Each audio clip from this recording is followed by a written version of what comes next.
Hey, Kevin Coy here, Kevin's Micro Homestead, and I know I've been a little remiss on my videos. I had a little break here, had some other things going on, but we're back, and I wanted to give you an update of what's been going on in the Micro House project.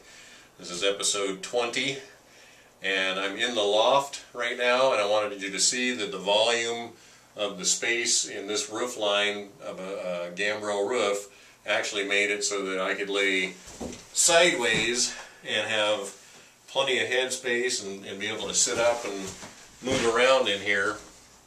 And one of the things I also did was I actually dropped the loft framing down below the top plate, which is normally where you're going to see most of the lofts. They're either right here or on top, so that's not giving you very much space. Plus, if I was in a regular gable roof like that, you can see how much I lose if I was running across there instead of bumping it out like I did with this. So this is really a functional space up here, and just wanted to kind of give you a feel for what that looks like. You know, two people could easily get up here and lay down this way or push it out that way, either way. So I'm going to climb down off the ladder, and I'll show you some of the other things, give you an update of what we've been doing on the project here in the last couple of weeks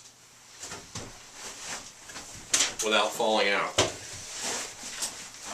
soon as my camera person gives me the ladder back, which she would like me to do, I think I have to pay money to get the ladder back, then I can climb down out of here. A little closer, I'm not jumping. I actually fell off the ladder yesterday when I was outside doing the roof, dropped about 10 feet. Not fun. It was an involuntary flight lesson that I don't really recommend you do. So let's step outside here and I'll show you what's been going on.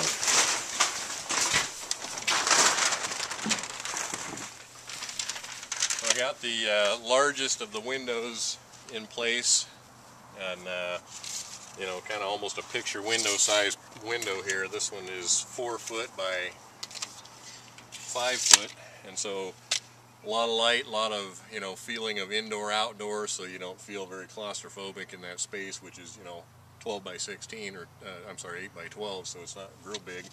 And I use this material right here to wrap the window and seal up the opening here after the window was installed. It's kind of a tarry substance of some sort of a big fat piece of tar paper tape, I guess, but it seals the gap around that window real nice. And if you want to walk over here, I put the framing out for the front eave here, and what I used was a 2x6 cut on its edge, and extended that out, so I got about a 5.5, almost 6-inch eave coming out there. And then I put this drip edge metal on there, which is this material right here, and I don't know if you can see the profile on the camera, but there's a little bit of a lip right here, and so when that's installed like that, the water runs down the face of this and then kind of just flips out away from the material off so it's not coming right down onto the wood, and that's the purpose of that drip edge material.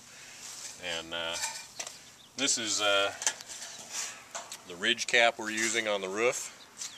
Nice interesting profile, and that just sits right on top of the ridge up there, and then the other roofing metal comes up underneath of it, and we just screw down across the top, and I'll show you what that looks like up there.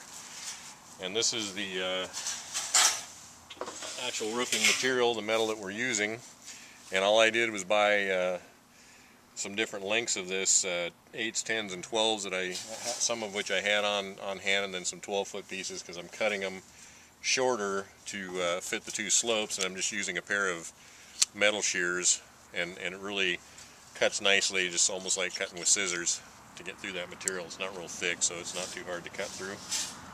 And so that's that. If you want to walk over here, I'll show you the roof.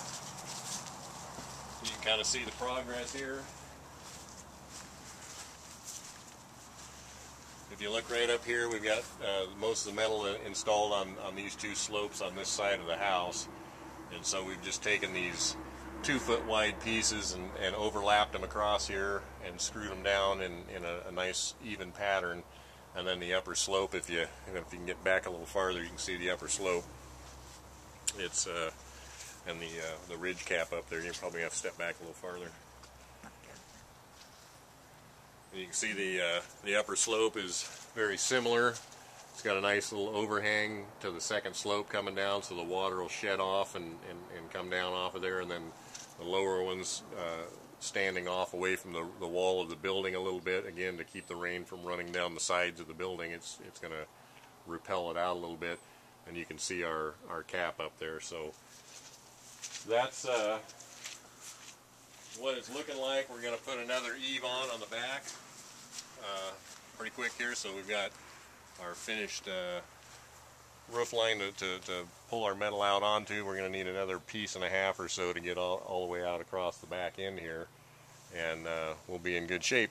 So we're staying pretty weather tight. We had a little bit of a setback. We had a big windstorm come up before the metal went on and ripped all this har paper off on this side, and so we had to repaper this side before, and I thought, well, we better get out here before another windstorm comes along and get some metal on this thing and get going. So just wanted to give you an update. We got nice spring weather now. We're in the first part of March, and it's warmer. The snow's finally melted out. I think we're done with it. I hope we're done with it. And just want to make sure you guys knew we were still kicking out here. I'm recovering from my fall. My feet were about where the edge of the metal is yesterday when the ladder decided to go on strike without much warning and drop out from under me.